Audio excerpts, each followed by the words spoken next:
দর্শক, আমি এখন দাঁড়িয়ে আছি উত্তরার কামারপাড়ার বামনাটেক কবরস্থানে।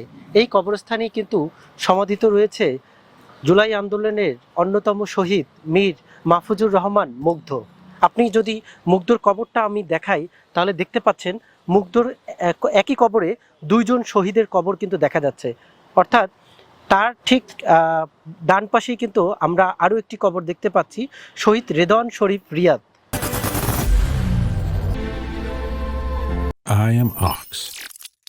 আমরা এই ঘটনা যতটুকু জানতে পেরেছি যে এই শহীদ রেদওয়ান শরীফ রিয়াদ তিনি কিন্তু মীর মুগ্ধ যেদিন গুলিবিদ্ধ হয়ে শহীদ হন, তারপরে তাকে কিন্তু গোসল জানাজা অর্থাৎ তাকে সমাধি করেছেন এই রেদওয়ান শরীফ রিয়াদ।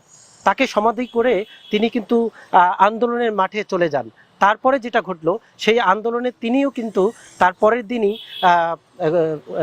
গুলিতে নিহত হন, শহীদ হন। তারপর তাকে কিন্তু তার ঠিক পাশেই কবরটাতে তাকে সমাধিত করা হয়। মানে একই কবরে দুইজন শহীদ পাশাপাশি শুয়ে আছেন। তো এই যে ঘটনাটি আমরা আরো বিস্তারিত জানবো এই উত্তরার জুলাই আন্দোলনের যারা সহযোদ্ধা রয়েছেন তাদের কাছ থেকে। আপনার কাছে আমি একটু জানতে চাই, আসলে এই দুইটি কবর মীর মুগ্ধ, শহীদ মীর মুগ্ধ এবং শহীদ রেদওয়ান শরীফ, এই দুইটি কবর একই জায়গায়, আসলে তাদের ঘটনাটা কি ছিল? আমাদের মুগ্ধ ভাই তো শহীদ হয়েছিল 18 তারিখে। তো ওনাকে হসপিটাল থেকে তারপরে হচ্ছে বিভিন্ন মাধ্যমে কবরস্থান এখানে নিয়ে আসা হয়। তো এখানে হচ্ছে প্রথমত কবর দিতে আওয়ামী লীগের যারা ছিল তৎকালীন, তারা হচ্ছে অনেক ঝামেলা করতো। তাদেরকে বক্তব্য ছিল এমন যে রাজাকারদের কবর দেওয়ার প্রয়োজন নেই। তো 18 তারিখ হচ্ছে মুগ্ধ ভাই শহীদ হয়। তো সম্ভবত 19 তারিখ সকালবেলা হচ্ছে আপনার ভাইকে কবর দেওয়ার জন্য এখানে আনা হয়, এবং কবর দেওয়ার সমস্ত কাজে আপনার জানাজা থেকে শুরু করে কবর সমস্ত কাজে রেদওয়ান শরীফ রিয়াদ ভাই ছিল। এবং ওনাকে কবর দেওয়ার পরেই হচ্ছে উনি আন্দোলনে চলে যায়, এবং আন্দোলনে যাওয়ার পর 19 তারিখে রেদওয়ান শরীফ রিয়াদ ভাই শহীদ হয় ওইখানে। হ্যাঁ, তো ভাইকে কবর দিয়ে দেন হচ্ছে উনি গিয়েছিল ভাইয়ের রক্তের বদলা নিতে। পরবর্তীতে হচ্ছে রিয়াদ ভাইও শহীদ হয়ে যায়, যার কারণে হচ্ছে পাশাপাশি মুগ্ধ ভাইয়ের পাশেই হচ্ছে রিয়াদ ভাইকে কবর দেওয়া হয়।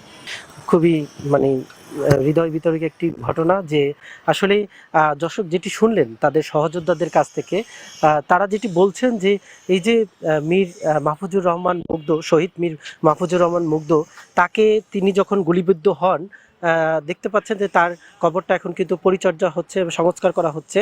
তো যেই ঘটনাটা আমরা আসলে তাদের সহযোদ্ধার কাছ থেকে জানতে পারলাম, যে তিনি যখন আন্দোলনে পানি লাগবে পানি সহ বিভিন্ন ধরনের অ্যাক্টিভিটিস করছিল, তখন যখন উনি সন্ত্রাসীদের গুলিতে বা ওই সময় যারা স্বৈরাচার ছিল তাদের গুলিতে যখন তিনি নিহত হন, তারপর তাকে নিয়ে আসলে তাকে তার যে সমাধি যে কাজ সেটি কিন্তু আসলে সম্পূর্ণ করেছেন এই তার পাশেই শুয়ে থাকা তার আরেক সহযোদ্ধা শহীদ রেদওয়ান শরীফ রিয়াদ।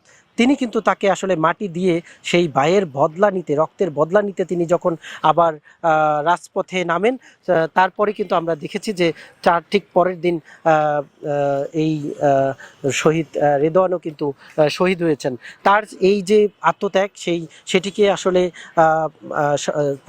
সবার কাছে তুলে ধরার জন্যই তাদের এই দুই শহীদকে একই সাথে একই জায়গায় হচ্ছে দাফন করা হয়েছে, যার ফলে এটি কিন্তু আসলে অন্যরকম একটি দৃশ্য আমরা দেখতে পাচ্ছি, যে একই কবরে দুইজনে পাশাপাশি কিন্তু আকপিচ করে শুয়ে আছেন। তো এটি আসলে অন্যরকম একটা দৃষ্টান্ত।